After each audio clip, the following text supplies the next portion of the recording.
마지막 부분입니다. 제비 뽑아 마띠아를 얻으니 라고 하는 제목으로 말씀을 나누도록 하겠습니다. 사도행전 1장 15절에 보면 모인 무리의 수가 약 120명이나 되더라. 그때 베드로가 그 형제들 가운데 일어서서 이르되, 이 120명의 숫자 초대 교회를 이룬 공동체이고요. 베드로가 드디어 이 공동체를 이끌기 시작합니다. 예수님이 말씀하신 내 양을 먹이라, 내 교회를 세우리라 라고 하는 그 말씀의 시작으로 볼 수가 있겠습니다. 16절부터 보시면요, 20절까지 형제들아, 성령이 다윗의 입을 통하여 예수 잡는 자들의 길잡이가 된 유다를 가리켜 미리 말씀하신 성경이 응하였으니 마땅하도다. 이 사람은 본래 우리 수 가운데 참여하여 이 직무의 한 부분을 맡았던 자라.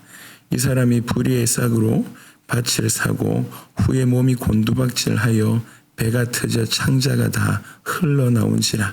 이 일이 예루살렘에 사는 모든 사람에게 알려져 그들의 말로는 그 밭을 아겔다마라 하니 이는 피밭이라는 뜻이라. 시편에 기록하였으되 그의 거처를 황폐하게 하시며 거기 거하는 자가 없게 하소서 하였고, 또 일렀으되 그의 직분을 타인이 취하게 하소서 하였도다. 유다 사건에 관한 얘기입니다. 아주 비극적인 사건이죠. 배신한 가룟 유다가 결국 자살하게 되고 그 시체가 땅에 떨어지고 이렇게 그렇지만 창자가 트시고 또 그걸 개들이 먹는 이런 일이 벌어집니다.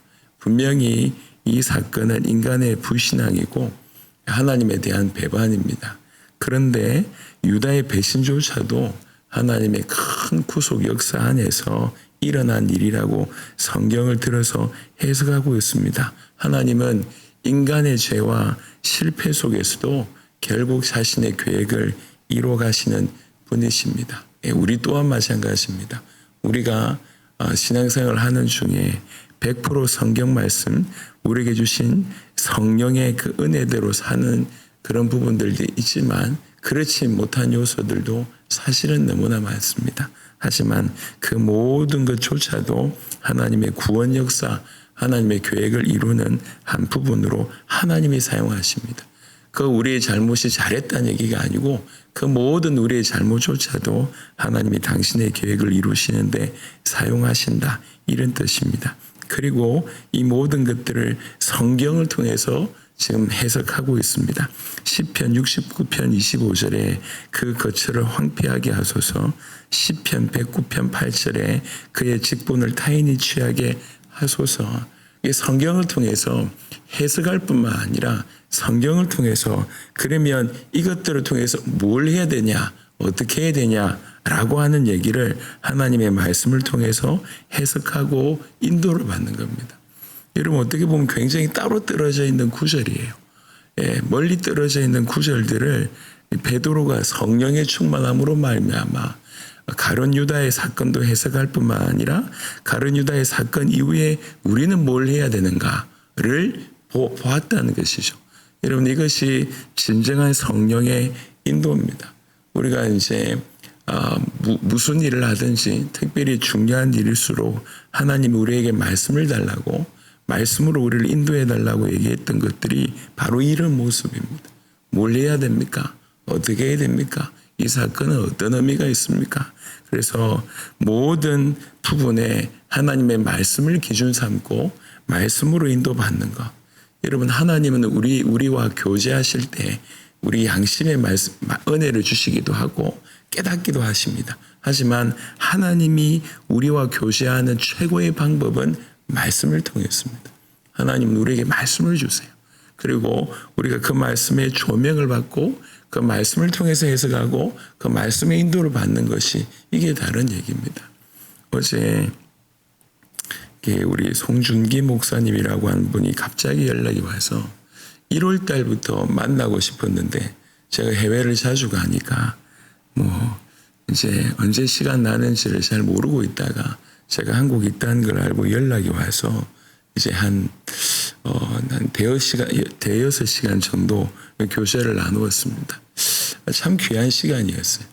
근데 이제 나누면 나눌수록 정말 예수님 때문에, 복음 때문에 어떻게 이렇게 인도를 받았는지를 얘기하는데 참 도전이 되었습니다. 정말 하나님의 세계복음화를 기뻐하시는구나. 세계복음화를 기뻐하시는 그것 때문에 세계복음화를 정말 이루어야 되겠다. 그럼 합당한 자를 찾고 도전해야 되겠다. 이게 청년 때부터 들어갔어요.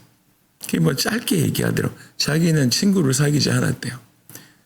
궁극적으로 친구가 필요 없다는 생각이 들었대요. 오히려 친구 사귀는 열정을 가지고 더 복음 전하고 합당한 자를 찾는 것을 더 이제 사모하고, 심지어 밥 먹는 시간도 뭐 중요하냐, 그냥 에너지만 공급하면 되지. 이래가지고 학교 다닐 때도 뭐 도시락 이런 게 아니라 설탕 조금, 그리고 볶은 콩 뭐 조금 이래가지고 뭐 탐날 때마다 먹고, 그 많은 시간들을 오히려 복음 전하고, 그리고 뭐 이렇게 그런 일을 했다는 얘기를 그냥 싹 지나가면서 얘기하더라고. 지난 수십 년간 어떻게 인도받았는지를 이제 보여주더라고. 참 귀하다, 이런 생각이 들었습니다. 어떤 면에서는 저렇게까지 할 필요가 있는가 싶지만, 하나님 자기에게 주신 말씀, 이거 이루기 위해서 발버둥 치는 모습들을 보면서 도전이 참 많이 되었습니다. 여러분, 성경 말씀 따로, 우리의 삶 따로, 이게 오늘날 교회의 모습이기 때문에 올바른 세상을 변화시키는 그런 답을 제시를 못하는 것입니다. 그래서 오늘 베드로의 모습, 어떻게 보면 어부 출신이에요. 아무것도 없는 그 사람이지만 하나님의 말씀 기준에서 말씀으로 해석하고 말씀으로 인도받는 아주 탁월한 모습을 우리에게 보여줍니다. 그래서 공개적으로 이런 공적인 예배 때 주신 말씀은 단순한 위로의 말씀이 아닙니다.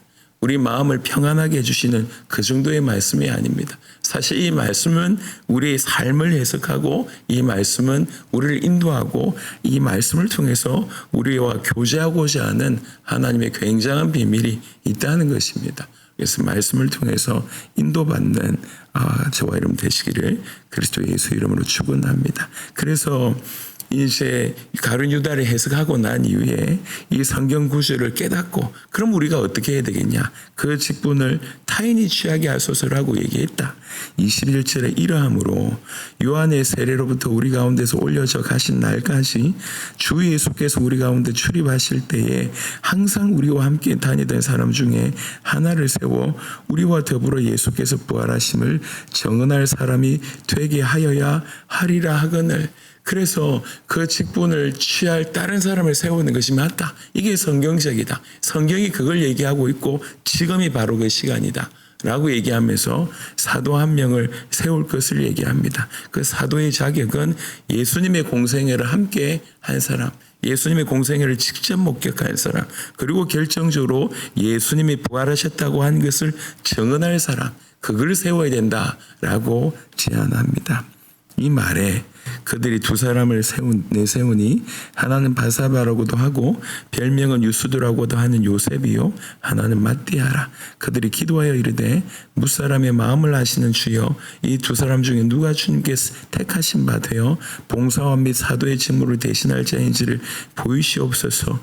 유다는 이 직무를 버리고 제 곳으로 갔나이다 하고 제비 뽑아 마띠아를 얻으니 그가 11 사도의 수에 들어가니라. 아멘. 여기 보면 두 명을 추천하는데 하나는 바사바라고 얘기하고 별명은 유수도라고 하는 요셉이요. 요셉의 설명은 조금 비교적 깁니다. 조금 유력했던 자 같아요. 오히려 영향력을 끼치는 자 같습니다. 어떻게 보면 이 사람이 뽑히는 것이 인간적으로 볼 때는 올바른 것 같습니다. 마띠아는 아무런 설명이 없습니다. 그럼에도 불구하고 두 사람을 추천하고 온전히 하나님의 뜻에 맡깁니다. 그래서 기도해서 제비를 뽑습니다. 이 제비 뽑는다는 얘기는 그 중요한 일에 제비를 뽑으면 되냐라고 얘기하실 수 있을 것 같은데, 구약의 이스라엘 백성들의 하나님의 인도의 방법이었습니다. 그 방법으로 제비를 뽑는 거죠. 중요한 건 뭐냐면 그 제비를 뽑아서 마띠아가 선택이 됩니다. 인간적으로 볼 때는 유수도라고 하는 요셉이 세워진 게 맞는데 하나님이 마띠아를 지목합니다. 더 이상 하나님이 그렇게 허락하셨다라고 하는 것 때문에 다 맡깁니다. 어떤 것도 이제 다른 얘기를 하지 않습니다. 이게 중요한 자세입니다. 하나님의 인도를 받기 위해서 기도하고 기도한 이후에는 하나님께 맡기는 모습이 여기에 그대로 드러납니다. 기도하는 사람들에게 일어나는 일입니다. 제가 당대 세계복음 현장 가운데 계속 다니면서 정말 감사한 건 복음이 통하니까 이렇게 논란이나 아니면 분쟁이나 갈등이 거의 없습니다. 제가 지난 10수년 동안 해외에서 당대 세계복음화의 사역을 하는 중에 우리가 만났던 사람들이 대부분이 같은 교단 소속이 전혀 아닙니다. 이 교단의 어떤 이렇게 그 폭이 이 끝에서 저 끝이라고 할 만큼 다양한 출신의 배경을 가진 분들이 이제 함께 하는데 그럼에도 불구하고 전혀 논쟁이 없습니다. 복음 하나 통하니 같이 기도하고 사역하니까 그런 일이 벌어지는 거예요. 마찬가지입니다. 예수가 누군지 정확하게 알고 그리고 하나님의 말씀에 따라 간절히 기도하다 보니까 인간적인 논쟁이 사라집니다. 오히려 하나님께 맡기는 일이 벌어집니다. 근데 왜 꼭 이렇게 사도를 뽑아서 12사도가 되어져야 되냐라고 물으신다면 여러분 주의 성령의 강림의 사건은 성령이 임하셔서 방언이 내렸고 그때 3,000명이 돌아왔다라고 하는 것에 그치지 않습니다. 성령이 강림한 사건은 새 시대가 시작되는 사건이에요. 성령이 우리 마음속에 임하셔서 영원히 떠나지 않고 모든 구원받은 사람에게 모든 사람들에게 임해서 새 인류가 되게 하는 사건은 요엘서의 말씀으로 얘기하면 말세 사건입니다. 말세라고 하는 것은 구원의 마지막 세대라고 얘기합니다. 그 말세가 시작된 사건입니다. 그래서 이전의 구약에는 12지파로 존재했다면 새 언약 공동체로서에는 여기에 상응하는 12사도가 세워지는 것이 그것이 하나님의 뜻입니다. 새 언약 공동체, 다른 말로 새 이스라엘이라고 얘기할 수가 있습니다. 새 이스라엘을 상징하기 위해서 12사도를 세우셨다. 12사도를 회복한 것은 하나님 나라 공동체의 완전한 구조를 회복하는 사건이라고 말씀드릴 수가 있겠습니다. 10이라고 하는 것 자체가 또 상징적으로 완전수를 뜻하는 것이죠. 그래서 오늘 이 구절을 통해서 우리가 알 수 있는 것은 몇몇을 통해서 일단은 이제 공식적으로 베드로의 내 어린 양을 먹이라라고 하는 것에 이제 약속의 성취를 보게 되고 가룟 유다의 상황을 하나님이 구원 계획 속에서 가룟 유다의 상황을 하나님 끌고 가셨다. 그리고 그 안에 이제 하나님의 말씀을 통해서 유다 사건을 해석할 뿐만 아니라 그럼 우리가 어떻게 인도를 받아야 되는지에 대한 부분들도 말씀을 통해서 행한 것을 보게 되고 그래서 이제 사도의 자격을 부여해서 이제 이런 사람들의 사도를 세워야 된다. 두 사람의 추천을 받고 기도하고 하나님의 뜻을 구해서 결국 제비뽑아 마띠아를 얻게 됩니다. 우리가 지금 주제가 예수님의 교회라고 하는 겁니다. 그러면 교회적인 입장에서 이것을 좀 해석해 보면 이 교회는 철저하게 말씀 위에 서야 된다. 지금 120명의 사람들이 했던 이 내용이 딴 게 아니라 말씀을 통해서 해석하고 말씀의 인도를 받았던 것처럼 교회는 말씀 위에 서야 된다. 그리고 교회는 사도들처럼 예수님이 부활하셨음을 증언해야 된다. 부활하신 예수님은 그리스도라고 하는 뜻입니다. 예수님이 그리스도이심을 증언하는 곳이 그게 바로 교회다라고 얘기할 수 있고 또 무엇보다도 교회는 기도하면서 하나님의 뜻을 구하는 공동체여야 한다. 그냥 열심히 기도하는 것도 중요하지만 기도하며 하나님의 뜻을 구하고 또 더 중요한 것은 그렇게 해서 하나님의 주권이 일어났을 때 하나님의 뜻에 의해서 뭔가가 진행됐을 때 온전히 그 하나님의 주권에 맡기는 공동체 이게 진정한 의미의 예수님의 교회의 모습입니다. 이게 사도행전 1장 15절에서 26절에 우리에게 주신 말씀입니다. 기도하며 맡기는 거예요. 최종 결정권자는 하나님이십니다. 우리가 기도한다는 얘기는 그걸 인정한다는 것입니다.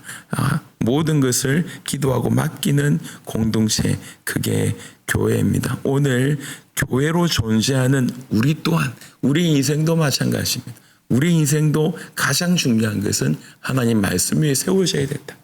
하나님 말씀으로 해석하고 하나님 말씀으로 인도받는 교회된 우리의 모습이고, 우리 인생 또한 예수님이 부활하셨음을 증언하는, 예수님이 그리스도이심을 증언하는 그런 인생이어야 한다. 우리 인생 또한 기도하는 인생이고, 기도하면서 하나님의 뜻에 우리 인생을 맡기는 그런 인생이어야 한다라고 해석할 수가 있겠습니다. 오늘 이 새벽에 공식적으로 이제 지난 2주간 특별 새벽 예배를 드렸고, 이 드리는 그 맨 마지막 날에 오늘 사도행전 1장 마지막 부분을 통해서 우리에게 말씀하십니다. 꼭 이대로 살아가는 저와 여러분 되시기를 그리스도 예수 이름으로 축원합니다. 아멘.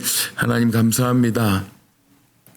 이 새벽에 우리를 부르셔서 하나님의 말씀을 우리에게 조명하여 주셨습니다. 주님, 사도들이 이렇게 살아냈고 그들의 모습을 통해서 교회는 어떠해야 되는지를 우리에게 말씀해 주셨습니다. 주님, 교회는 철저하게 하나님 말씀 위에 세우시며 하나님의 말씀 따라 인도받는 곳입니다. 교회는 우리의 인생 또한 그러해야 되리라 믿습니다. 그뿐만 아니라 교회는 예수님의 부활을 증언하는, 부활하신 예수님이 하나님의 아들 그리스도이심을 증언하는 공동체입니다. 교회는 우리 인생 또한 이런 존재로 예수님이 부활하셨고 그분이 그리스도이심을 증언하는 우리 인생이 되게 하여 주옵소서. 그리고 정말 교회는 하나님의 뜻을 구하며 하나님께서 행하실 때 그 하나님의 주권을 인정하여 최종 결정권자가 하나님이심을 인정하는 것이 교회임을 우리에게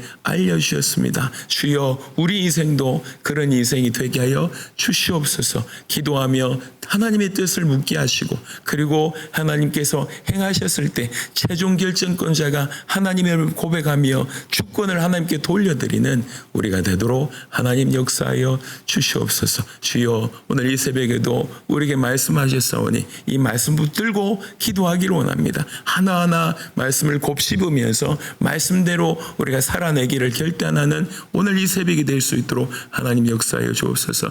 특히 지난 2주간 특세 인도받았던 모든 귀한 주의 백성들을 통해서 예수님의 교회가 회복되도록 축복하여 주시옵소서. 감사를 드렸고 살아계신 우리 주 예수 그리스도 이름으로 기도드렸습니다. 아멘.